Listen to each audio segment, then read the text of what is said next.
தொடர்வது விரிவான உள்நாட்டு செய்திகள். வடக்கில் அரசாங்கத்தினால் மேற்கொள்ளப்படும் அபிவிருத்தி பணிகளை பார்வையிடுவதற்கும் தேர்தல் பிரச்சாரங்களில் கலந்து கொள்வதற்காகவும் ஜனாதிபதி மஹிந்த ராஜபக்ச அவர்கள் 3 நாள் விஜயத்தை மேற்கொண்டு இன்று யாழ்ப்பாணத்தை சென்றடைந்துள்ளார்.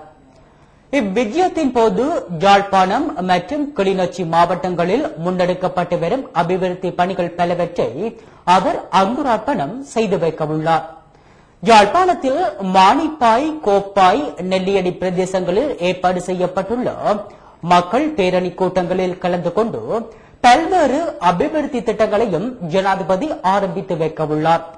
20ஆம் தேதி பரந்தன் வைத்தியசாலையை உத்தியோகபூர்வமாக திறந்து வைக்கவுள்ள ஜனாதிபதி அன்றைய தினம் கிளிநொச்சி பொருளாதார மத்திய நிலையம் மற்றும் கிளிநொச்சி சந்தை கட்டட தொகுதி ஆகியவற்றுக்கான அடிக்கல்லையும் நாட்டவுள்ளார். இதனைத் தொடர்ந்து கிளிநொச்சியில் நடைபெறவிருக்கும் மக்கள் பேரணி கூட்டத்திலும் அவர் கலந்து கொள்ள உள்ளார். நாடளாவிய ரீதியில் நிலவுகின்ற மோசமான காலநிலை இன்னும் சில வாரங்களுக்கு நீடித்திருக்கும் என்பதுடன் இலங்கையை நோக்கி ஈரப்பதனுடன் கூடிய காற்று வீசுவதனால் நாட்டில் தற்போது நிலவும் கடுமையான குளிர் அக்டோபர் மாதம் இறுதி வரையிலும் இருக்கும் என்று வானிலை அவதான நிலையம் அறிவித்துள்ளது.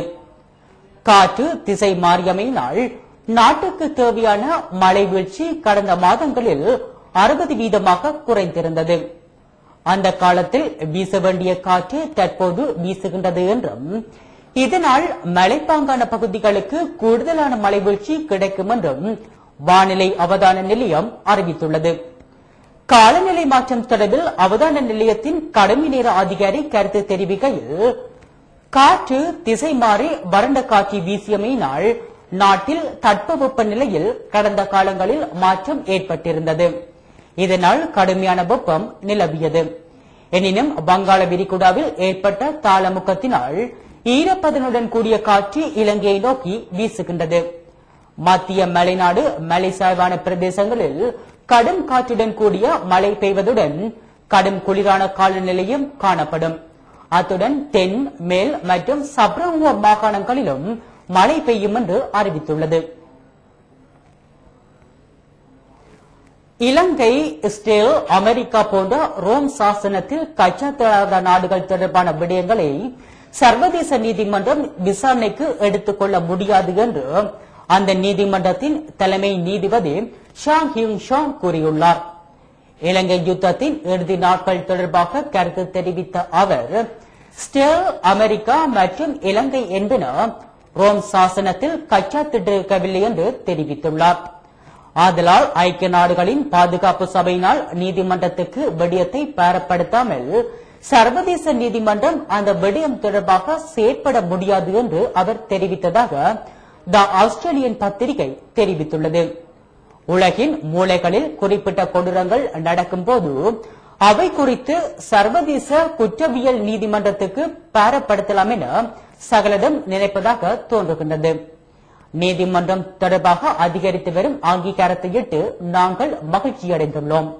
மறுபுறத்தில் ரோம் சாசனத்தில் விசேடப்படுத்தப்பட்ட சட்ட விதிகளுக்கு அமைவாகவே நாங்கள் செயற்பட வேண்டியுள்ளது.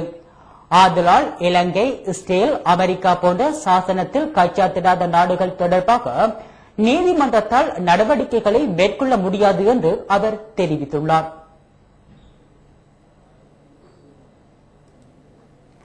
இலங்கை இந்திய எண்ணெய் நிறுவனத்தார் எரிபொருட்களின் விலையினை உயர்த்துவதற்கு அரசிடம் கோரிக்கை விடுத்துள்ளனர். தொடர்ச்சியாக நிறுவனம் நட்டத்தில் இயங்கி வருவதாலேயே இவ்வாறான கோரிக்கையை முன்வைத்துள்ளதாக நிறுவன வட்டாரங்கள் தெரிவிக்கின்றன. மசகெண்ணெயின் விலை சர்வதேச சந்தையில் அண்மையில் அதிகரித்துள்ளதாலேயே இவ்வாறானதொரு விலை அதிகரிப்பு கோரப்பட்டுள்ளதாக தெரிவிக்கப்படுகின்றது. எப்படி இருப்பினும் கனியவளத்துறை அமைச்சர் விலை அதிகரிப்பினை மறுத்துள்ளார்.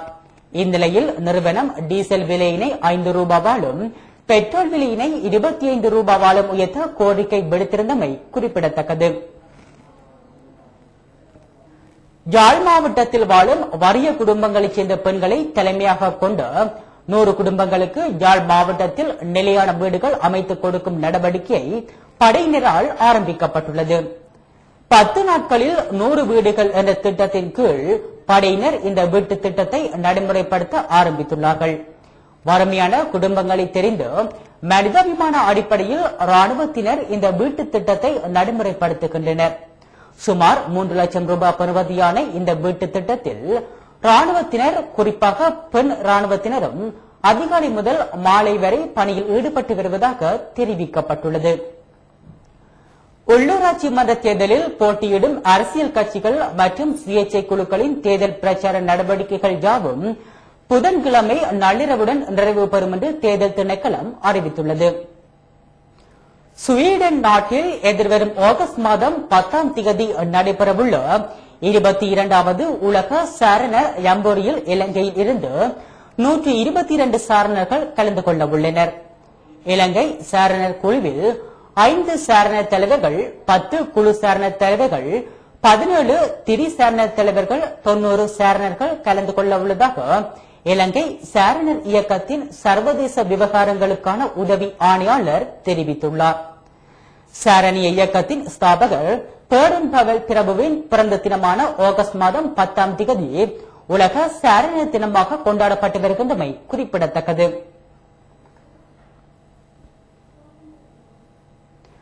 கிழக்கு மாகாணத்தில் செயல்படும் ஆயுத குழுக்கள் அவற்றிடமுள்ள ஆயுதங்களை விரைவாக ஒப்படைக்க வேண்டும் என பாதுகாப்பு அமைச்சு மூலம் போலீஸ் நிலையங்கள் ஊடாக நேற்று அறிவிக்கப்பட்டுள்ளது. கிழக்கு மாகாணத்தில் கொள்ளை நடவடிக்கைகளில் பயன்படுத்துவதற்காக சில குழுக்கள் ஆயுதங்களை வைத்திருப்பதாகவும், சில குழுக்கள் சில அரசியல் கட்சிகளுடன் தொடர்பு பட்டுள்ளதாகவும் சந்தேகம் தெரிவிக்கப்பட்டு வருகின்ற நிலையில் இந்த அறிவிப்பு வெளியிடப்பட்டுள்ளது. இது தொடர்பில் மட்டக்களப்பு மாவட்டத்தின் சகல பிரதேச போலீஸ் நிலையங்கள் ஊடாகவும் ஒலிபெருக்கி மூலம் போலீசார் இந்த அறிவிப்பை செய்து வருகின்றனர். ஆயுதங்கள் வைத்திருப்போர் எதிர்வரும் 30ஆம் தேதிக்கு முன்னர் தங்களது பகுதிகளில் இருக்கும் விசேட அதிரடிப்படை முகாம் மற்றும் ராணுவ முகாம்களில் ஆயுதங்களை கையளிக்கலாம் என பாதுகாப்பு அமைச்சு வழங்கியுள்ள அறிவிப்பில் தெரிவிக்கப்பட்டுள்ளது. அத்துடன் ஆயுதங்களை வைத்திருப்போர் அதனை நேரடியாக கொண்டு வந்து ஒப்படைக்க முடியாத விடத்து அதனை ஏதாவது ஒரு இடத்தில் வைத்துவிட்டு அறிவித்தால் அந்த ஆயுதங்களும் மீட்கப்படும் எனவும் பாதுகாப்பு அமைச்சு தெரிவித்துள்ளது. அவ்வாறு ஆயுதங்கள் கையளிக்கப்படாத விடத்து அவை பற்றிய தகவல்கள் கிடைத்து மீட்கப்பட்டால் அவர்களுக்கு எதிராக கடும் நடவடிக்கை எடுக்கப்படும் எனவும் அந்த அறிவிப்பில் தெரிவிக்கப்பட்டுள்ளது. மட்டக்களப்பு மாவட்டத்தின் இருவேறு பகுதிகளில் இடம்பெற்ற வீதி விபத்தில் ஒருவர் உயிர் இழந்துள்ளதுடன் 2 படுகாயமடைந்துள்ளனர். காத்தான்குடி போலீஸ் பிரிவுக்குட்பட்ட ஒல்லிக்குளம் பகுதியில் நேற்றிரவு 6:45 மணியளவில் இடம்பெற்ற வீதி விபத்தில் ஒருவர் உயிரிழந்துள்ளார். மண்முனைக்கு செல்லும் ஒல்லிக்குளம் வீதியில் உள்ள சந்தியில் இடம்பெற்ற இந்த விபத்தில் பண்டாரியா வெளியைச் சேர்ந்த 30 வயதுடைய கர்ணா என்ற குடும்பஸ்தரை உயிரிழந்துள்ளதாக தெரிவிக்கப்பட்டுள்ளது. இதேவேளை மற்றொரு விபத்தில் 2 காயமடைந்துள்ளதாக அறிவிக்கப்பட்டுள்ளது. சிறிய இடைவெளியை தொடர்ந்து இந்திய செய்திகள் தொடரும்.